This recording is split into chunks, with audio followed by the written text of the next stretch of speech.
still in the Navy, and probably will be for life. Well, good morning, TikTok. We've never shot a video on this, I'm realizing.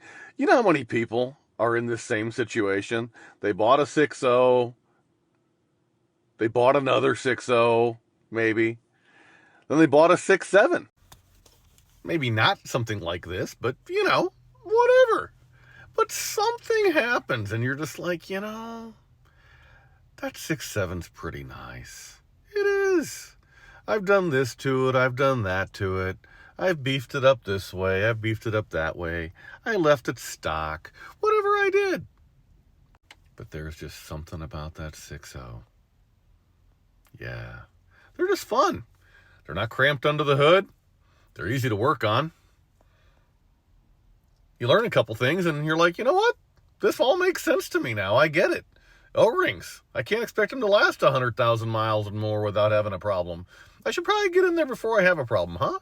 And maybe I should watch my IPR duty cycle and see it starting to creep up and realize I'm having a problem or I'm going to have a problem before I have a problem. Let me go ahead and take care of that. Let me go ahead and score some monitoring. I'm not necessarily saying you got to get an Edge Insight CTS3, but if you did, wouldn't that be pretty darn awesome? You can see what's all going on. You can monitor your duty cycles, monitor your trans temp, monitor your coolant temp, give you extra ideas of what's going on. Besides, you take care of a few things that seriously matter, like this alternator, so all of a sudden you're not providing inadequate supply side voltage to your FICM. Maybe some cabling, that way you get those electrons and give them a place to go, and load balance your batteries better, maybe save your automatic transmission from internally welding itself, because the torque converter likes to seek the electrons seek a path to ground through the bell housing, which can cause the torque converter to weld itself to the front pump, and I sell transmissions, and let's avoid that, huh? Speaking of, you go ahead and you take care of this upgrade here, the whole purpose of which is to double your line pressure and quadruple your flow, essentially, and give you some extra ponies holding and make your clutch packs last longer, because the tranny shifts 1, 2, 3, 5, 6, not 1, 2, 3, 4, 5, 6.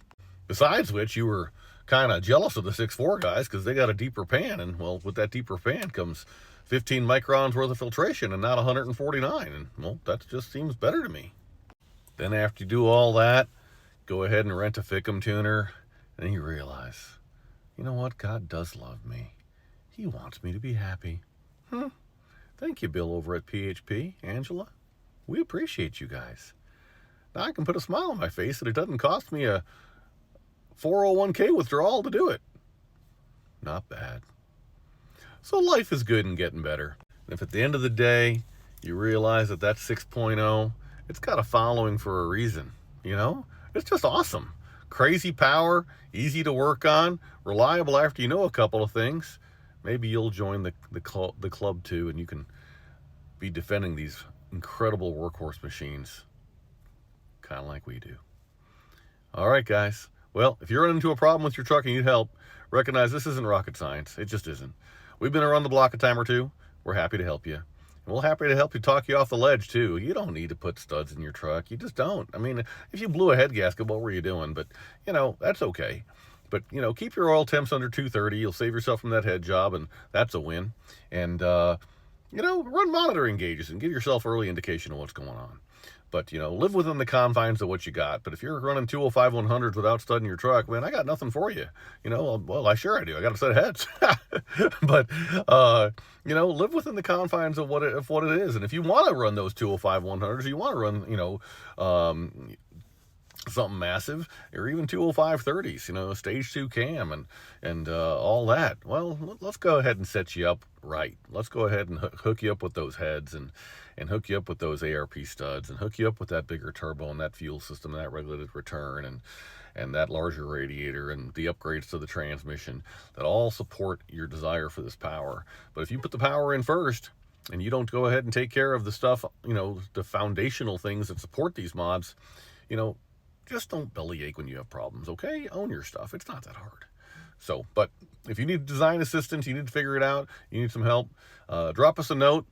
Just hit the Contact Us link on FICMRepair.com or give us a call. We're at 515-897-4459. Maybe before you call, if you're going to do something serious, on the homepage of FICM Repair, all the way at the bottom, there's a video called While You're in There, Head Gasket Conversation.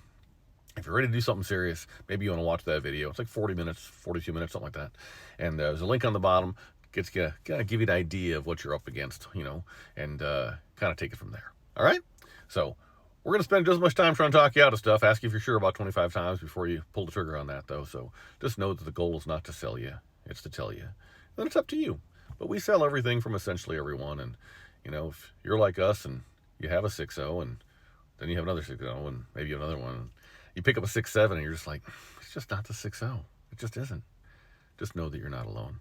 And if that's you, by the way, put a comment. Yeah, I owned a 6.0, or I own 2 or 3 or 12, whatever it is. And yeah, I bought a 6.7 and I'm back at my 6.0. I just like them better. If that's you, put a comment. Help everyone realize that we're not alone. All right? FICMRepair.com. We're all in this together.